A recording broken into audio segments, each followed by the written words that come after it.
किसी भी ज्योतिर्लिंग स्थान में जाओ, किसी शक्तिपीठ में जाओ, तो वहां से कुमकुम भस्म जो वो प्रसाद रूप में दें जरूर ले आना। भस्म देखेंगे आप, कुमकुम देखेंगे, या तो ये हल्दी से बनेगा या खंडे से बनेगा। ऐसी चीजों से ही कुमकुम भस्म आदि बनते हैं। चंदन भी ऐसा ही है।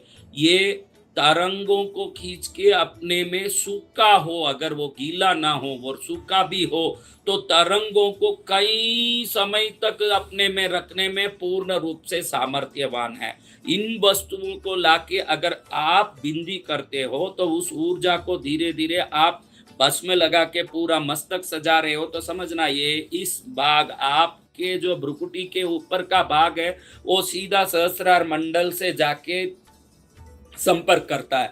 भस्म लगाना यानी पूर्ण सहस्रार को जगाना, शंकर का दर्शन करना। कैलाश यहाँ है और शंकर पार्वती यही हैं, इनका दर्शन करना। तो यहाँ भस्म लगाना, क्योंकि जो 3 रेखाएं भस्म का हम ये लगाते हैं, ये तीनों जगह ऐसी नसें हैं जो सहस्रार को जाके सीधे से वहां स्पर्श करते हैं। और सहस्रार में ही अमृत का वो कुंड कैलाश है जहां महादेव और महादेवी विराजमान है। जो स्वयं में कैलाश और शंकर पार्वती का दर्शन कर लेते हैं वो स्वयं शरीर को ही शिवलिंग बना लेते हैं।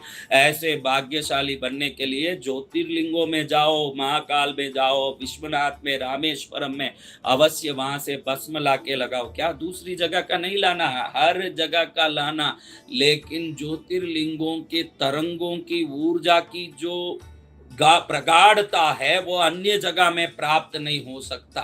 इसलिए शक्तिपीठों में जाओ, कुमकुम ले आओ। अच्छे प्राचीन सिद्ध स्थानों में जाओ, कुमकुम ले आओ। हनुमान जी के ऐसी जगह में जा रहे हो तो वहां से सिंदूर ले आओ। खाली वहीं टीका करा के मत आ जाओ। एक छोटा सा एक कागज में पोटला बना के भी कुछ वहां से प्रसाद ले आओ, उसको रोज लगाओ।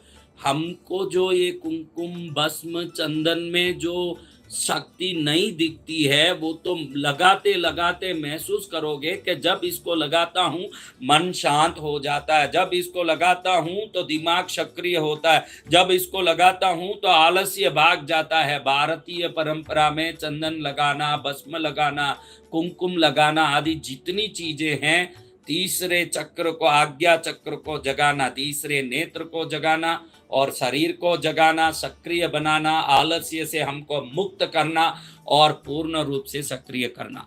ऐसे विभिन्न प्रकार से शक्ति भरने की क्रिया है। किसी भी प्राचीन स्थान में जाओ, पंडित जी, पुजारी जी से निवेदन करके थोड़ा भस्म हो, वहां का चंदन हो, सिंदूर हो, हनुमान जी का कुमकुम हो, लाओ और अपने घर में छोटी सी पीतल या चांदी की डिब्बी में भर के रखो और रोज उसको लगाते रहो। वो सिद्ध स्थान की ऊर्जा अगर आप में निरंतरता के एक प्रयोग से जुड़ जाएगी तो आप देखोगे कि धीरे धीरे ये शरीर ऊर्जावान बनती जा रही है, उसमें सक्षमता आता जा रहा है।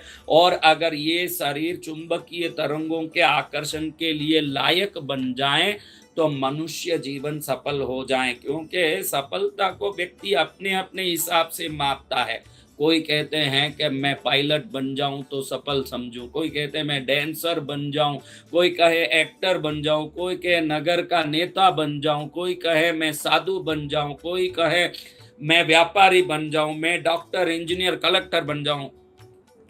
मानसिकता अलग अलग हो सकती है, लेकिन आप देखते हो कि चॉकलेट अलग अलग आकार के होते हुए भी उसका मूल वस्तु एक ही है, मिठास। और मिठास को कोई बदल नहीं सका। वैसे ऊर्जा एक ही है, वो आपके अंदर जब प्रवेश करेगी तो आपके मनोभावना के अनुसार काम करके आपके लक्ष्य को संपूर्ण करेगी। इसलिए मंदिर के विज्ञान को समझना चाहिए और मंदिर कैसे जाएं, मंदिर किस प्रकार जाएं, किस मंदिर में जाएं तो कौन सा वस्तु ले जाएं, कौन सा वस्तु किस मंदिर में उस तरंगों को ऊर्जावंत करता है, वो प्रसाद से हम भी ऊर्जावंत हो सकें। इन सभी चीजों को समझ लेने से बहुत फायदा होगा। किसी भी मंदिर जाओ, प्रदक्षिणा करने मत चूकना, आपकी सूर्य नाड़ी जग जाएगी। किसी भी मंदिर जाओ, वहां से कुमकुम चंदन भस्म लाने मत चूकना, क्योंकि उससे आपकी सक्रियता और सक्षमता और सफलता का जो परसेंटेज है वो बहुत बढ़ जाएगा। और कहीं भी जाओ मंदिर में जब घुसो, कोशिश करना कि बाहर निकलो जब तक दोनों हाथ यूं अच्छे से खुले हुए हों और हाथ जुड़े हों, भले आधा घंटा लगे, पौन घंटा लगे, आधा घंटा किसी संसारी आदमी को हाँ हुजूरी करने से अगर आधा पौन घंटा ईश्वर को ही प्रणाम कर लिए तो सफलता तो बात की बात, लेकिन मनुष्य जन्म तो सफल हो ही जाएगा, ये निश्चित बात है। और उसको सफल करने के लिए हमको प्रणाम तो करना ही पड़ेगा। तो प्रणाम करें, उनका कल्याण हो जाए।